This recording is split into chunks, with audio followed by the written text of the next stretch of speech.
everyone, I'm Angela Martinez. Welcome to That's Clever. For some of our crafters, it's all about play when they step into their workshops. We're heading down south to Atlanta, Georgia to see just what's fishy with this silversmith's latest craft.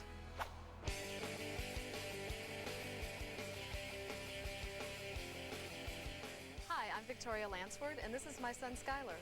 We're from Atlanta, Georgia. Today, something fishy's going on, and that's the name of the necklace I'm going to make. This is my studio. This is where I work. I make jewelry, lots of jewelry, and I'm going to get started working on something fishy. First, I'm going to draw out the fish outline. I've drawn my fish. Now I'm going to start to mill my wire. This is 18 gauge sterling silver round wire that I'm flattening out in the rolling mill just a little bit. I'm going to take my wire that I've flattened and start creating the shape of the fish.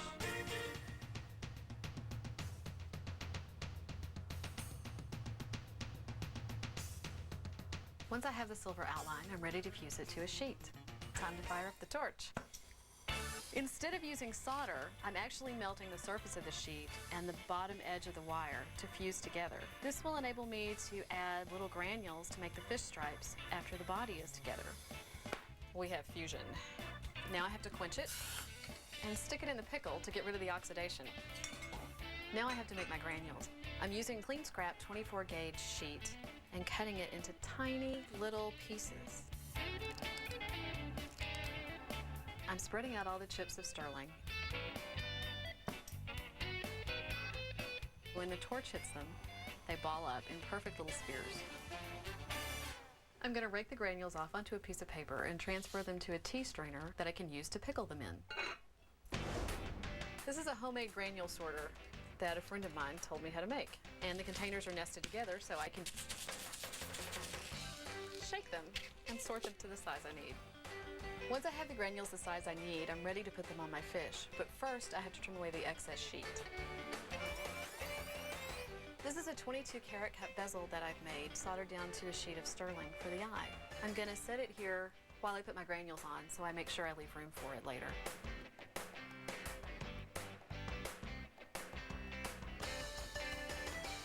As soon as I have all the granules in place, I can take the bezel cup off and I'm ready to fuse it.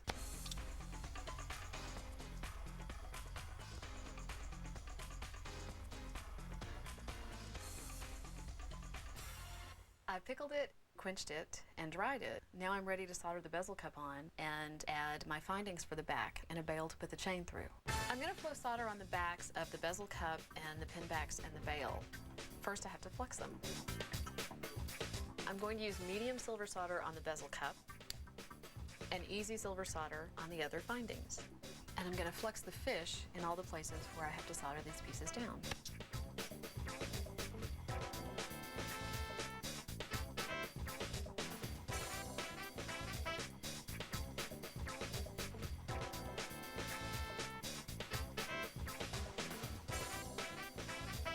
It has to go back into the pickle between each soldering or fusing because the oxidation would prevent the metal from joining together properly.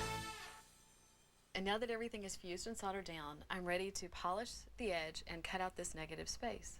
In order to cut out this negative space, I need to drill a hole in which I can thread the saw blade. Now I can use it to cut this negative space out.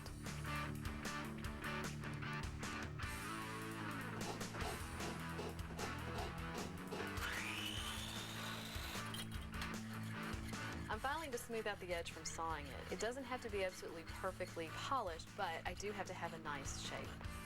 To get rid of the file marks, I've polished with a silicone disc with the flex shaft.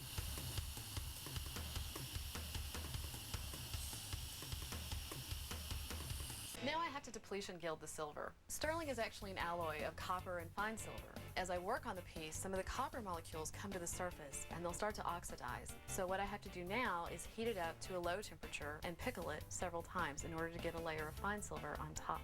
Trust me. I'm looking for the piece to stay matte white. That would be the area where I have just fine silver at the surface. Now I've depletion gilded the fish and I'm ready to add the kimbu. Kimbu is an ancient Korean technique for low temperature fusing gold sheets to silver. I'm going to use the Kimbu technique to fuse gold stripes down onto the surface of the fish. This is very thin 24 karat gold foil that I made.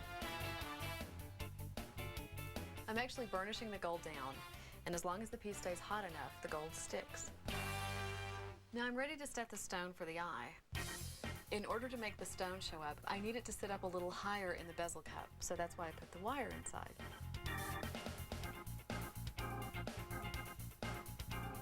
I'm going to use an agate burnisher to burnish down any bumps I might have made setting the stone. I'm almost finished, but before I patina the piece to give the fish color, I need to add the pin back across the back. I'm going to drill a hole straight through the bottom of the pin back. I take the steel fishing wire, put it through the hole, and I'm wrapping it around the pin back. I file the tip of the pin back so it's sharp. It took a long time to learn these techniques. Now I'm ready to add the finishing touch, the patina.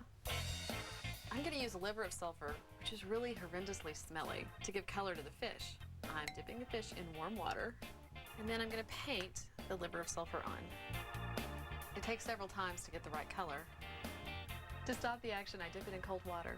First time, it turns a little goldy. With the second time, it turns magenta. The last time, I get some of the blue. Now I'm going to give the edges a final polish with a high polish silicone wheel. I'm adding a chain.